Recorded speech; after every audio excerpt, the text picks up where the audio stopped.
혹시 다른 나라에서 살거나 여행을 하면서 자신도 모르게 그 나라 사람처럼 행동했던 경험이 있으신가요? 한국을 떠나 유학을 가거나 오랫동안 외국에서 살다 보면 그 나라의 문화와 생활 방식에 점차 적응하게 됩니다. 때로는 그 나라에서 살아본 경험이 너무 길어져서 한국에 돌아왔을 때 자신도 모르게 그 나라 사람이 된 듯한 기분을 느끼게 되기도 합니다. 이와 관련해 최근 글로벌 커뮤니티에 올라온 글을 통해 외국인들이 겪었던 문화적 적응에 대한 이야기들이 화제를 모은 적이 있습니다. 그중 일부 사람들은 한국에서의 생활이 얼마나 깊게 자신에게 영향을 미쳤는지 혹은 그 나라의 문화가 얼마나 강하게 뿌리내렸는지에 대해 이야기하고 있습니다. 이 글에서는 한국 사람이 된 것 같은 기분을 묻고 자신이 경험한 변화를 공유하는 사람들의 이야기를 다루고 있습니다. 그들은 어떤 변화를 겪었을까요? 이 글을 통해 한국에서 살아본 외국인들이 겪은 문화적 변화에 대해 자세히 알아보겠습니다. 먼저 어떤 외국인들은 자신의 식사에서 뜨거운 국물 요리가 필수라고 느낀다고 합니다. 한국에서 살다 보면 국물 요리가 중요한 식사 요소로 자리 잡게 되는데 이러한 습관은 외국으로 돌아가도 쉽게 변하지 않는다고 합니다. 또한 한국에서 생활하며 적응한 또 다른 점은 개인적인 공간에 대한 태도입니다.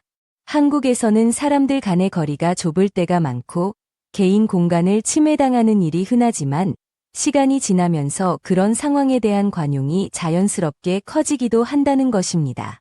또한 한국에 적응한 사람들은 낯선 사람이 길에서 웃을 때 깜짝 놀란다고 합니다. 한국에서는 길을 가다 보면 모르는 사람들과도 자연스럽게 눈이 마주치고 웃을 수 있는 경우가 많지만 다른 나라에서는 그런 일이 드물기 때문에 이런 작은 변화에 놀라게 된다고 합니다. 또한 영어 단어를 잊어버리는 자신을 발견했다는 이야기도 있습니다. 이는 한국에서 생활하면서 한국어가 자연스럽게 입에 붙은 결과로 영어에 대한 감각이 둔화되는 경험을 하게 되는 것입니다. 마지막으로 인사할 때 한국식으로 허리를 숙여서 인사하는 것이 더 자연스럽게 느껴졌다는 사람들도 있습니다. 그들은 처음에는 손으로 인사를 하거나 포옹을 하는 것을 선호했지만 시간이 지나면서 한국식 인사법이 점차 익숙해지며 그런 인사가 더 편안하게 느껴졌다고 합니다. 이러한 경험들을 통해 많은 사람들은 자신이 한국에서 살아가는 동안 점차 한국 문화에 깊이 적응했음을 깨닫습니다. 그들은 이제 한국에서의 생활 방식이 너무 익숙해져서 다른 나라로 돌아갔을 때 그 나라에서 다시 적응하는 데 어려움을 겪기도 합니다.